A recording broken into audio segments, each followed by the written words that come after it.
hello, beautiful souls, and welcome to another episode of the Indigo Womb Wisdom podcast. I'm your host and sister friend, Shatia Owsley, and thank you for watching and or listening. So sit back, grab some tea and a notebook, and let's vibe together as we have organic and practical conversations embracing intuitive womb wisdom, spirituality, and a sprinkle of magic to rebel, restore, and radiate overall wellness in our lives. Hello, everyone, and welcome back to another episode of the Indigo Womb Wisdom podcast. I am your host and your sister friend, Shatia Owsley, and I just want to welcome everyone to today's conversation. Today, we are joined by a North Carolina-based master teacher, a soul guide, an herbalist, an artist, an earth guardian, and the community advocate whose work is rooted in relationship with the land and with ancestral memory and with everyday ritual. Her creative and healing practices are guided by a deep commitment to care, presence, and reconnection in a rapidly changing world. So today, I would like to introduce you to our beautiful guest, Miss Sherryreed Robinson. Miss Sherryreed Hello. also creates small batch herbal teas and remedies using gentle supportive plants traditionally associated with comfort, balance, and daily well-being. Her approach to herbalism emphasizes ethical practices, accessibility, and respect for the body's natural rhythms. She is the author of a children's book centered on remembrance and emotional connection, created to offer young readers a sense of safety, continuity, and love. I'm so excited to reconnect with you again because it's been a minute since we talked. Yes. But it's so nice to see your beautiful face. Please tell us where the journey began. How did you get started? Well, it's been a long journey, I must say. I'm gonna tell you the truth. I've been starting all over again and again and again. I guess those were just my lessons, but I never stopped and I never gave up. So it's like you have rebirths throughout your life. But my particular journey started in 2020, and I think a lot of people's really deepened or just started in 2020. Definitely been a learning experience, and now I'm learning how to integrate everything that I do together for healing or to help other souls or guide other souls into healing. Did you grow up in an environment where wellness and herbalism was part of your daily life, or was this something that you discovered on one of your rebirth journeys? Yeah, there was none of that in my childhood. It seems like most of us, for me, my experiences in childhood, I think led me to who I am today and to question things that I was taught when I was growing up. I've always been a questioner. I like to do my own research. I don't just take people's word for it. I do my own research and use my discernment. So that had a lot to do with my journey. But I first realized something was wrong after I graduated from high school. Certain things didn't make sense, what I was taught. Yeah. What are some of those things? What would be one of the biggest things that stood out to you that made you say, I know that there has to be another path or another way? Well, first of all, the church. And I think a lot of us have some backstories about church and organized religion. I have nothing against the church or Christianity. To me, everybody has their own path. But Christianity taught me, it didn't resonate with me. The things I was taught about the Bible and that were in the Bible, there were contradictions in life. For instance, I grew up scared of God, scared if I did one little thing, I was going to get struck by lightning and burn in hell. But for me, I felt like I was on edge all the time. And I was like, this is not normal, So, because I was Baptist and, Southern Baptist is kind of fire and brimstone. But I learned a lot of things by reading. If I wasn't an avid reader, I don't think I would have learned the things that I've learned on my journey. So I come from a very rural community. The town that I live in is only about 3,500 people Okay. in the whole county. So, yeah, So very close knit, very very close, close knit. Yeah, very very close. religious. I think we have like 50 churches in the county with just that little amount of people. So, Wow. And so how do you navigate that in that town that you live in? What does that look like for you on a daily basis? When I first started out in 2020, it was like, "What is she doing?" Like, I don't understand what she's doing. Then the more and more, I got closer to the earth cycles and the herbs and things like that, it became "Oh, she's a witch," or "She does voodoo." So now I feel like I used to explain myself all the time, but, now I don't, People understand at their level of understanding. So, I just, let them think what they wanna think, but I just keep it moving. Yes, yes. So let's talk about how you've transitioned into herbalism, which is a topic that I'm extremely passionate about. So, how did you get started in herbalism that led you on this journey where you are now creating small batch, love intentional teas that you are putting out here in the world?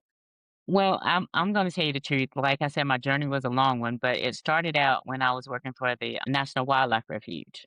So that put me closer to nature. And while I was out there, I was like, "Oh my god, I've been living in this county like for years, my whole life, and I've never experienced its beauty, its natural beauty." We weren't taught that. We, grew up in the 80s and 90s, so it was basically, material culture.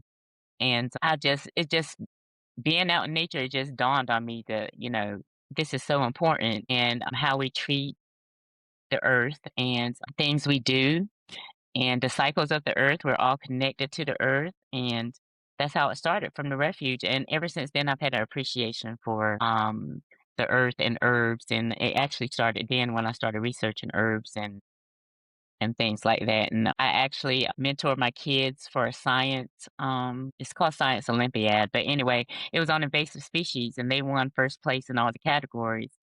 So I've been interested in plants for a while. But it started from that and I actually talk to my plants. People might think that's kind of odd, but I do. I'm a big plant mom.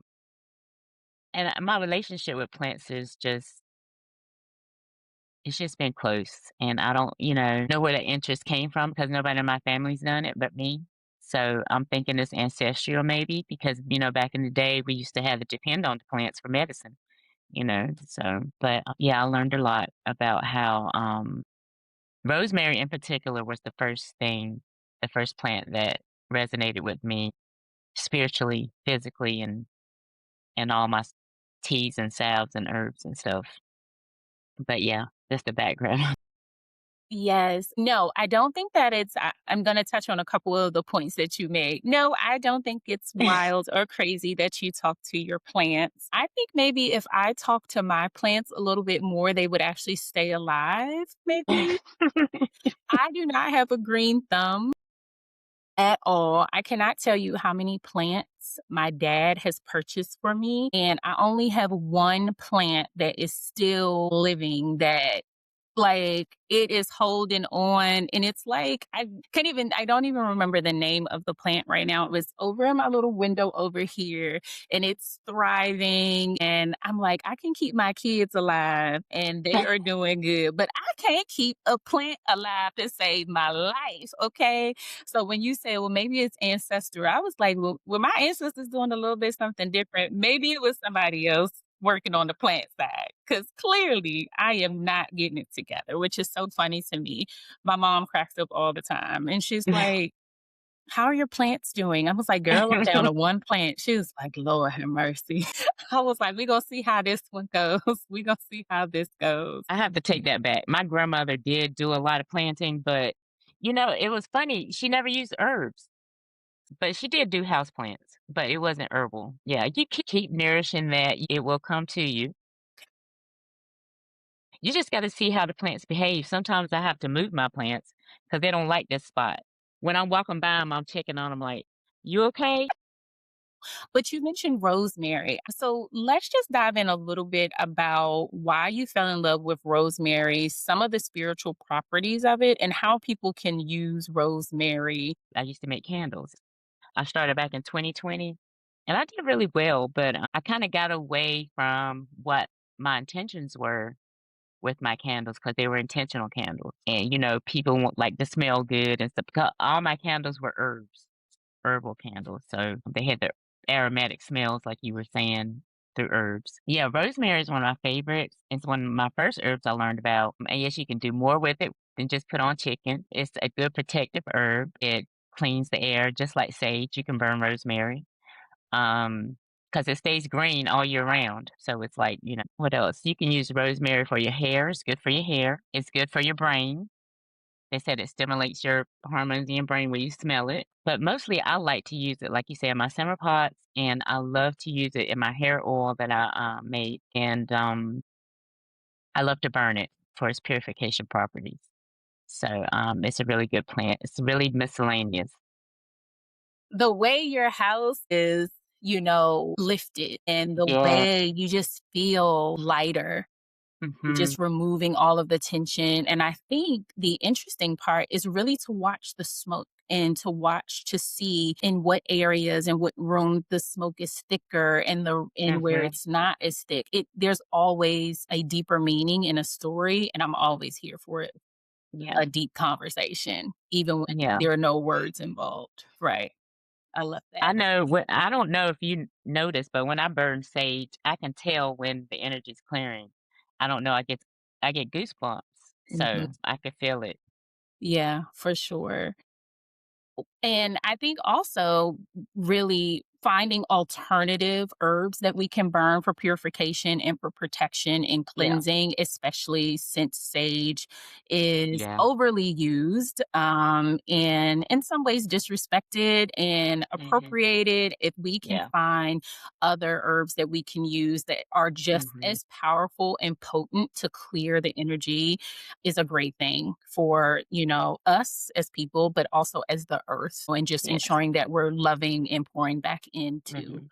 to the earth. And so with that, we talked about how when we are looking at whether we're looking at plants or whether we're looking at herbs, there is something deeper there. And it just I feel like that's a great segue into Mhm. what you teach, not only to adults, but also children, which is that we are multi dimensional beings, right? And we Yes. have so many different facets to ourselves. Mhm. And so, walk us down your path of how you came to terms that we have so many different parts of ourselves. What did that look like for you? And then how are you incorporating that into the work that you're doing in the community? I'm not gonna say it was an easy journey. It was a hard journey for me to understand because I thought my purpose was just one thing. But most of the time, we have more than one purpose, and we have to integrate all of those purposes together. For instance, I was a hairdresser for 30 years. I still am. And that was my first love, and I still do it. And I'm also a herbalist. I'm also help with, I advocate for the environment and the earth, and I'm a community advocate. So all of that, I had to find a way to merge all of those passions together. And spirit led me to realize that, even though you have to do hair, it's still healing people. You're putting your hands on their head, and they're still getting healing from you, even though they don't know it. And it's true. I've had the goosebumps with people's hair I've done. I mean, I don't ask them to come, they just call me, so they must need it. I think there's no coincidences. So, and just like with my ceramics, because I've recently gotten into that a whole lot, and people love my work, and they just I didn't expect people to buy it, but over the Christmas holidays I didn't have anything left. I mean, so people find you, if they find what they need. So, but that's just an example of how multidimensional we are. And I also work with an environmental entity on, we have a lot of flooding issues in our community. Um, so I'm working with an entity on that. So, everything is it's just coming into form. It's coming into fruition. Everything is merging together. And that's what, to me, makes us multidimensional, pulling everything together, integrating everything we're supposed to do.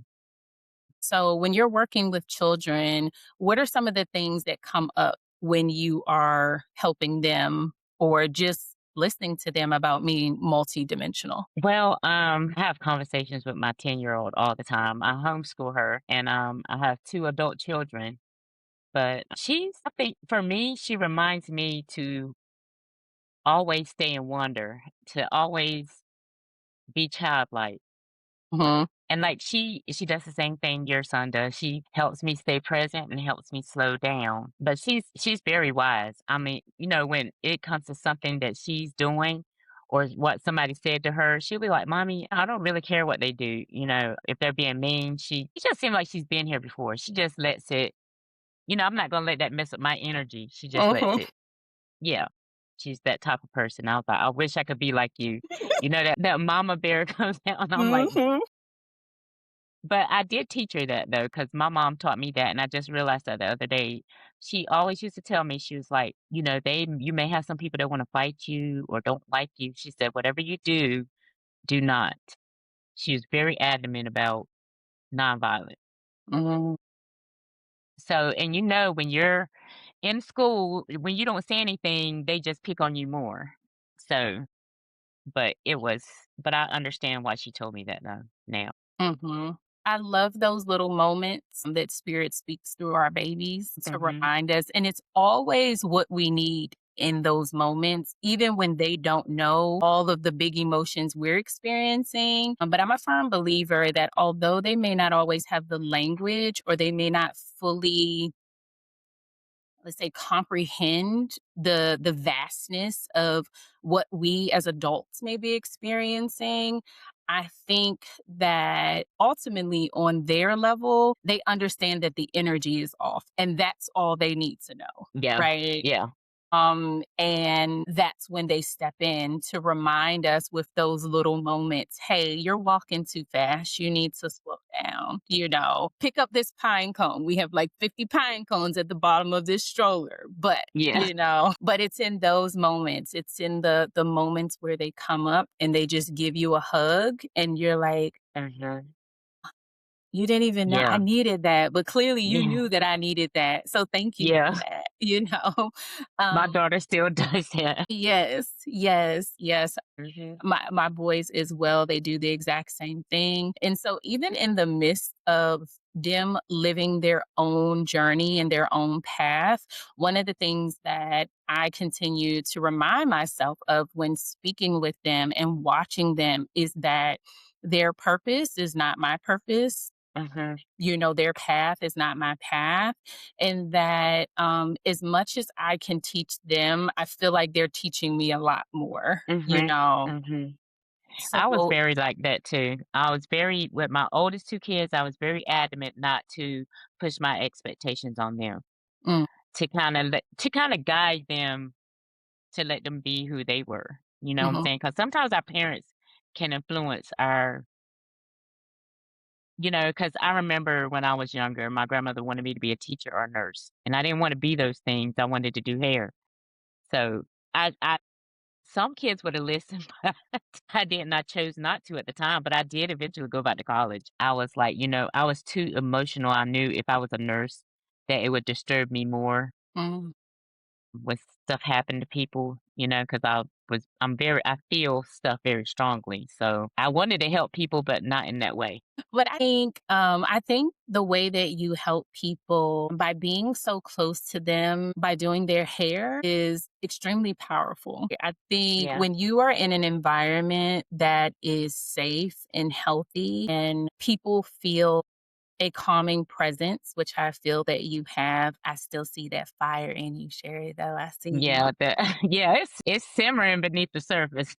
But what I do know and what I have seen is hair stylists or stylists who have those magic hands usually have magic spirits as well, right? Where they are able to not only help your hair flourish and grow and it is healthy, but when you leave their chair, you leave with some type of gem. You leave with Mhm. some type of feeling of softness and beauty and love. And it's not it's external, but I think it's felt deeper internally. I always say our parents did the best that they could with what they had and what they knew. Mhm. And I believe that the majority of parents their intentions are good, and Yes. they're working from a place of, I just want my children to be the best and have the The best. best. Right. And so I believe that they're doing their best. And I feel like as parents, I would only hope that our children give us the same grace Yeah. Yeah. when they get Yeah. older, to say, they did their best with what they Yes. could and what they had at the time. Well, I tried. I mean, I tried to learn from what my parents didn't have. I mean, I was the first one in my family to graduate from high school, so that was a lot. So I had a young mother. My grandmother raised me, so yeah, I had some wisdom. She gave me some gems, and I was able to pass them on to my kids. So yeah.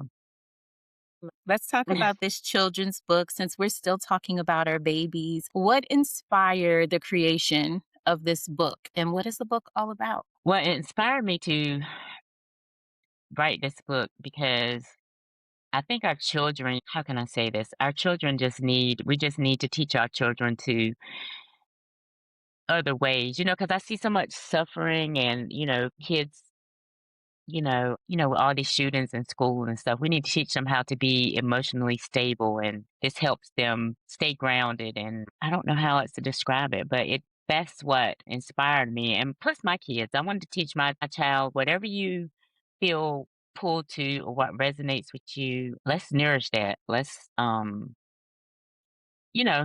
nourish those gifts they have. I just think it's for them to go deeper within themselves because we need to give children more credit than what we give them because sometimes they say things like you said with your kid, they're sometimes smarter than we are. So we have to give them that sometimes because we're so much, we're in a rush doing other things and handling our duties at home, but they get a chance to sit back and watch us and to see how we interact. I just wrote the book because it just has some gems in it on how to teach our kids how to connect with the earth and how to, if we treat her good, she'll give back to us. And this is our home we live on physically, the earth. So that's what I wanted to bring to other people from the book and, from my children's book. So, what's the name, and is it available for purchase? It's called Children's Remembrance, and it contains some activities for both the parent and the child. It's has a section in the pages for parents to make notes on the activities they do with their child. And it also has a sheet for the child to do those activities and to color and it has little stories in it. And it's really nice. It's just a really nice book you can do before you go to bed or just while you're having fun outside with nature, something for them to do. Is the book available on your website, or where can it be purchased? Well, it's available through my link tree. And we'll make sure that we have the link so that we can put it in the description of this episode. So, It's basically talking about the stars and, our ancestors and, little dream journals, if they have dreams and, if they have a little scary dream, what made it so scary and, you know, talk about it. That's how we release things. yes, yes, yes. I love journal writing because it's not only a way for you to get out all of the, I guess, Mhm. intrusive thoughts or all of the negative thoughts, but it also is a great way for spirit to speak to you and just allow the pen to move. And you would be amazed at the messages that come through you from your higher self if you just take a little bit of time to sit in stillness. I've always loved children and I've always wanted to contribute some kind of way to children. And writing that book was my way of giving back to other children and giving some of my insights from being a parent, because I've changed a lot since I was parenting my oldest 2 kids. So, as we grow as parents also. So, because each one of our children is different. Mhm. So, we have Yes. to adjust for each of those children. So, Yes. That's a word right there. They are not the same. Okay. you know, They are not the same. And what I really feel like spirit really plays a lot of games sometimes, Yeah. okay? To make you think that you are better at parenting than you really are by Right. giving you most of the time, your first child is really chill, Yes. or they may conform a little bit easier, right? They don't give Mhm. you a whole lot of pushback. They real like, okay, they're more, quote unquote traditional. They Mhm. just, kind of go with the flow of things. These are the rules. This what we're doing. Okay, all right. And you're like, judge me on my Yes. first kid because I am the parent of the year. Like, and Exactly. then two comes along and it reminds you these babies are not your own. Number one, let's just start there. And number two, you thought you were parent of the year? Take this. Let's see how you handle this. Who you were a year ago, 2 years ago, 5 years ago, whatever the gap is between your children, you are not that same person today. And so I'm going to give you what you need today. Yeah. No, I had my son is the same. My first child, she was Taurus. She's totally chill, grounded, good kid. My son, he wasn't a bad kid, but like you said, he was just different. I mean, he was energetic. We bumped heads because 'cause we're both Sagittariuses. He slapped back with, we're kinda like spicy. We know we gotta come yeah. back with something. See, he's coming back at me like I would come back at him. And I'm like, I had to constantly say, "I'm not your friend." Right. You had to take it back to how our parents used to be. Who you talking to? Well, she just like she's a Gemini, so she talks a lot, and I'm quiet Sagittarius, and I'm like, I need some quiet time, and I'll tell her, and she'll be like, "Okay, ma, I know you need your quiet time." I was like, "Okay, thank you. We'll get back." But she's like a good friend though. My youngest, she's my ride or die. She's like, I don't know, I'm not going anywhere when I get 18, so she might not, Like we in this together for the long haul. right?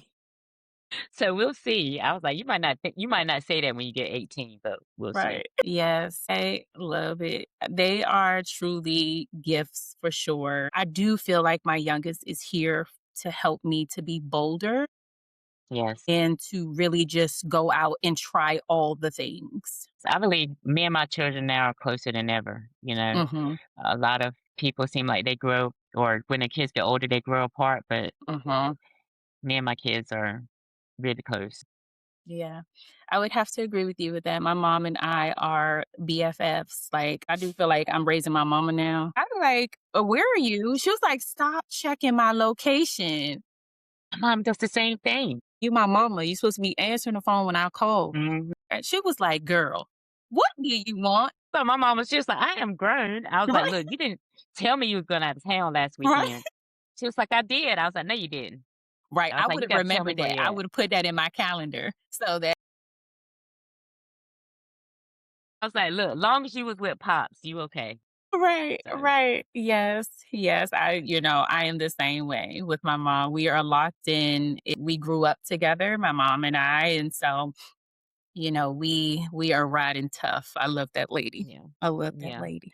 My grandma raised me, but, me and my mom were more like she was like my big sister, but we've Mhm. gotten closer, since my grandmother died, but, I always yeah, we like that now. We close. Mhm. Yeah. Yeah. So as we wrap up this conversation, um, is there anything that you would love to leave with our audience today? Anybody who's watching, do you have a word for them or do you have a message that's on your heart that you would like to share? I do actually. I just want especially for people that from my experience on my spiritual journey, when I first started out, I'm talking to people that, they're just starting out on their spiritual journey. Just be patient. When I first started out, I was looking for a teacher. I couldn't find any teachers. I mean, maybe it's the area where I'm at. I had to do a lot of growing on my own.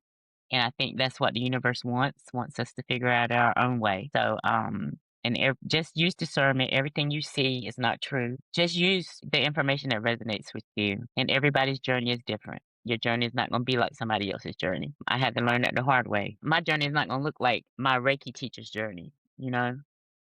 So, yeah, that's the advice I have to give. Just use your discernment and don't give up because this is spiritual. Mhm. Yes.